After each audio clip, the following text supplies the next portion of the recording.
대통령실의 2인자 강훈식 비서실장이죠. 이재명 대통령, 김민석 국무총리, 강훈식 비서실장까지 이 내란 가담자 조사를 하겠다. 이름은 이렇습니다. 헌법 존중 정부혁신 TF. 이거에 대해서 반발 기류가 큰데요.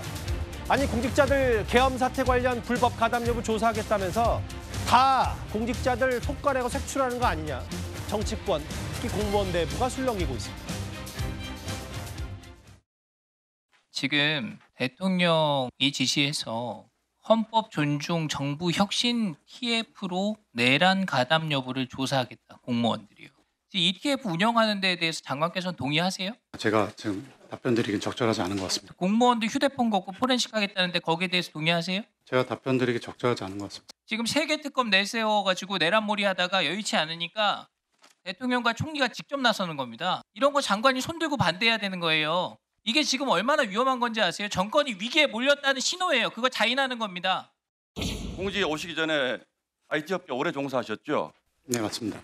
이 핸드폰 얼마나 위험한 건지 잘 아시죠? 장관님도 사람에 따라서 어떤 분들하고 얘기할 때는 야 계엄이 뭐가 잘못됐어 이렇게 얘기하면 그래 뭐 이 말도 맞아 이렇게 답한 메시지도 나올 수 있을 것이고 또 어떤 정치적 그 입장이 다른 분들한테는 다르게 답한 내용이 나올 수 있어요. 장관님도 그 핸드폰 뒤지면요 안전하지 못합니다. 이게 협박하는 게 아니라 공무원들을 그렇게 다뤄서는 안 된다는 거예요. PC는 10개월 동안 무조건 조사하고 이 핸드폰은 제출을 요구하는데 본인이 거부하면 둔다 그래요. 그러면 그 상황에서 본인이 핸드폰 제출을 거부하면 그 거부한 사람이 지키는 거 아닙니까? 그 사람이 내란 동조자 만드는 거 아닙니까? 그런 분 승진시킬 수 있으시겠어요? 핸드폰 제출 거부하는 분? 오늘 법사위에서 저렇게 휴대전화 이거 다 들여다보는 게 적폐천상2 색출 아니냐라고 야당 의원들이 극렬 반발했어요. 이름은 헌법 존중 정부혁신 TF. 이달 중에 구성 예정이고 내년 2월까지 공무원 인사를 좀 대대적으로 하겠다. 대상이 무려 75만 명이에요. 범위는 비상계엄 전후 약 10달. 방법. 이 방법에 대해서 좀 더 들여다보겠습니다. 다음 화면을 볼게요. 윤기천 부위원장님. 개인 휴대전화 자발적 제출, 업무용 PC 서면 열람. 이런 그 조치와 계획들을 어떻게 판단하세요? 매우 비법치주의적이죠. 비법행정적이고. 실제 저 부분은 저렇게 보통은 정리되지 않은 저런 발표식으로 하지는 않아요. 예를 들면 근거가 뭐고 저게 사실 수사인지 감찰인지 아니면 행정조사인지에 대해서 애매한 거죠. 각기 해당 그 법적 근거에 따라서 사실은 내용이 달라지는데 저게 예전에 조국 전 그 민정수석 당시에도 문제가 됐었거든요. 외교부 공무원을 대상으로 해서 휴대폰을 말은 이미지만 임의가 아니에요. 그걸 안 주게 되면 저기 나와 있는 대로 오해받고 인사불이익을 감수해야 되는데 어떻게 안 줄 수 있겠습니까? 또 하나는 너무 광범위해요. 이게 10개월 정도 전후에 있었던 휴대폰 내용 전부를 다 본다는 건데 이거 수사의 경우에도 가장 강력한 수사의 경우에도 법원에서 일정 범위에 일정 키워드를 주면서 이 정도를 추출하라고 해요. 근데 이거는 전방위적이잖아요. 그러면 그 안에 있는 나의 사생활과 그 안에 있는 나의 모든 공직생활의 내용들이 다 오픈되는 건데 문제는 그 오픈되는 게 다 별건 조사의 대상이 될 수가 있다는 거예요. 탈탈 털린다는 겁니다. 이런 발상을 어떻게 할 수 있는지는 저 잘 모르겠어요.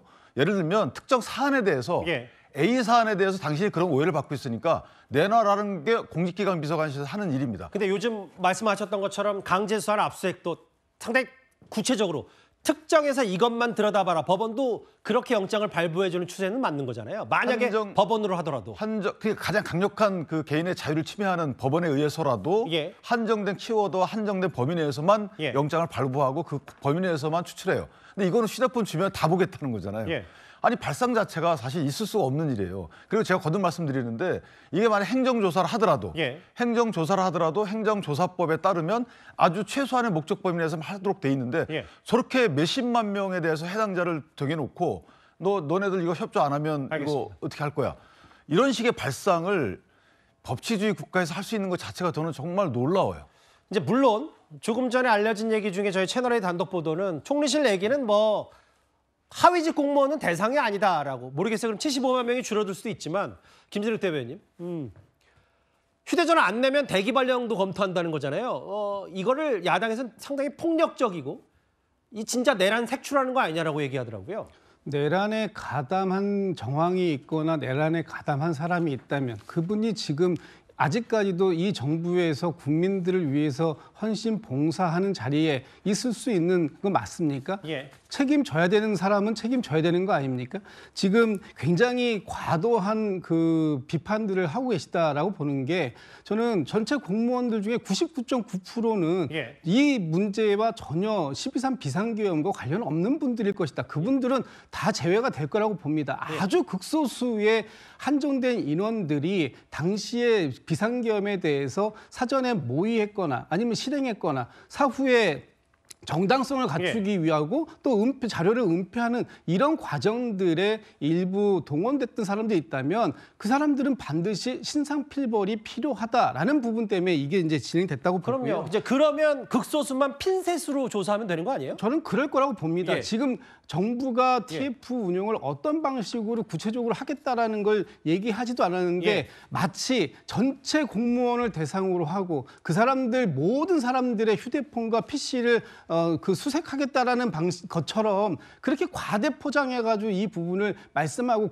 과도한 공포감을 만들 것은 아니다. 예. 저도 이런 부분들에 대해서 그 개인의 사생활이나 이런 부분 반드시 존중돼야 된다고 봅니다. 예. 그러나 당시 12.3 비상계엄과 관련해서 예. 특정한 키워드를 가지고 포렌식을 했을 때 예. 그것과 관계되는 부분이 있을 수 있다면 그거는 반드시 진상을 파악해야 된다라는 부분이고요. 예. 이것이 모든 공무원들에 대한 뭐 알겠습니다. 근무 기간을 확립한다든가 이런 것과 관계없이 당시 비상계엄은 국민을 배신하는 행위였기 예. 때문에 그런 행위에 가담했던 사람들에 대해서는 반드시 그에 합당한 책임을 물어야 된다라는 것이 이번 조치의 예. 핵심이다 이렇게 보고 있습니다. 뭐 저도 김진욱 대변인 말씀처럼 그렇게 진행될 거라고 믿고 싶은데 뭐 오늘 오늘 해당 보도만 봐도 무려 대상자만 75만 명이라고 하니까 뭐 너무 대대적인 거 아니냐?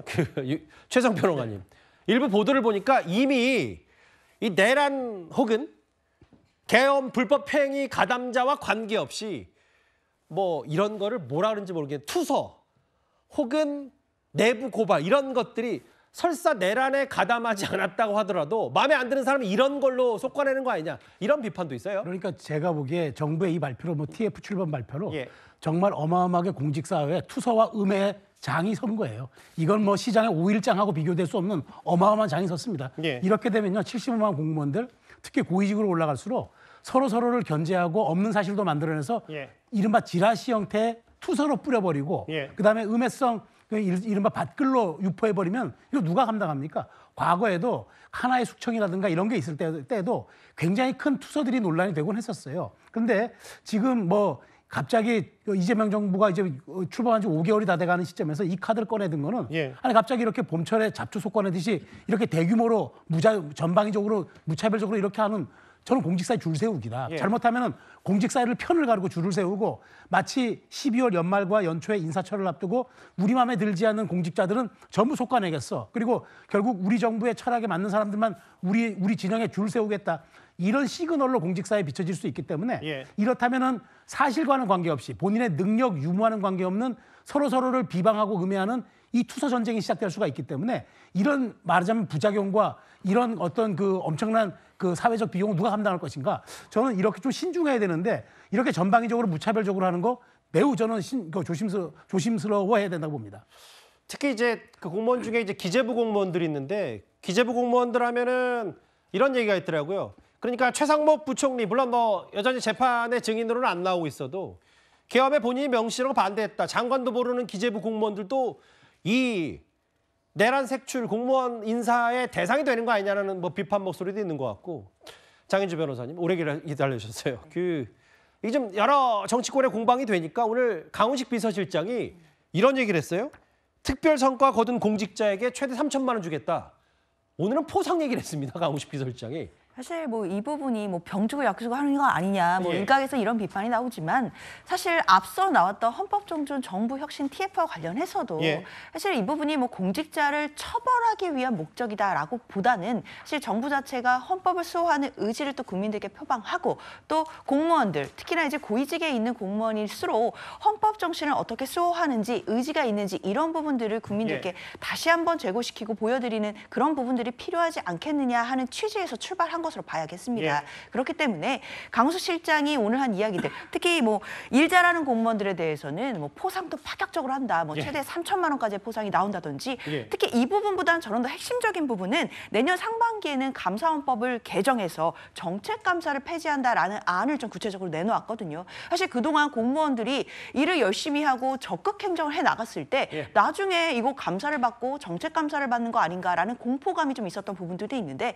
이런 부분들을 덜어내서 정말 공무원들이 복지부동하는 것이 아니라 국민을 위해 적극 행정할 수 있는 그런 장도 열릴 거라고 생각 들고요. 예. 또 직권 남용의 혐의에 대해서 수사도 정치 보복으로 활용되지 않도록 알겠습니다. 구체적으로 구성 요건 만든다, 이런 안들도 나왔기 때문에 사실상 공무원들을 뭐 처벌하려고 하는 그런 목적이 있다라기보다는 정부를 개혁하고 그리고 고위 공무원들에 대해서도 헌법 수호 의지를 다시 한번 제고하는 부분, 이 부분에 핵심이 있다라고 봐야겠습니다. 어제 이재명 대통령이 이 내란 가담자 좀 TF 꾸려라는 직접 지시 말고도 그 얘기를 하면서 특검과는 별개로라는 얘기도 했어요. 그런 취지. 내란 특검도 오늘 하나 움직였습니다. 바로 그 대상은 지금부터 만나볼 황교안 전 총리입니다. 오늘 황교안 전 총리 자택 앞에 저렇게 체포를 집행하려는 수사관들과 지휘자들이 뒤엉켜서 아수라장을 방불케 했어요. 내란 선동 혐의로 체포된 황교안 전 총리입니다. 세 번째 출석록에 부르겠다는 취지인데, 윤기찬 부위원장님. 근데 내란 특검이 바라보는 황교안 전 총리의 체포 이유가 12월 3일 계엄 때 우원식 한동도 체포하라, 이 이유를 근거로 대더라고요. 법적으로 어떻게 보세요? 그러니까 뭐 비상조치를 취해라, 그다음에 뭐 주사파 얘기하고 부정선거 얘기하고 했었는데, 어쨌든 내란 특검 입장에서 보면 저런 여러 가지 그 언행들이 예. 우리 법상 정하고 있는 내란 선전 선동죄에 해당한다라고 판단하는 것 같아요. 그런데 물론 이제 그 황교안 전 총리의 경우에도 당당하면 사실은 이제 소환 통보에 나가야 되는 게 맞는 거죠. 예. 그러니까 3번씩 이상 안 나갔기 때문에 사실 체포의 요건을 충족해 보이긴 하는데, 문제는 그렇게 안 나간 것과 거기에 더불어서 사실은 혐의가 인정이 돼야 되는데 저게 구성요건에 해당하는지에 대해서는 그 설왕설래가 있어요. 예컨대 그 선전선동죄는 강한 처벌 수위가 있기 때문에 예. 되게 좁혀서 해석을 해야 되는데, 저 정도 그 게시글로 선전선동죄가 성립하는지에 대해서는 법조계 내에서도 설왕설래가 있는 상황이라, 강제 수사까지 저렇게 인치하는 것까지 하는 것이 맞는지, 또는 이제 48시간 내에 영장을 칠지 여부는 모르겠지만 예. 사실은 저렇게 강제적 조치를 하는 것이 맞는지에 대해서는 저는 개인적으로 의문이라고 생각을 합니다. 예, 뭐 다만 그동안 특검 소환 조사에 3차례나 불응했기 때문에 강제 체포할 수밖에 없었다는 취지를 특검도 얘기하고 있어서요. 알겠습니다. 뭐 내란 관련 혹은 뭐 계엄 불법 행위 관련해서 공무원 사회가 뒤숭숭할 수밖에 없는 것 같아요. 6위였습니다.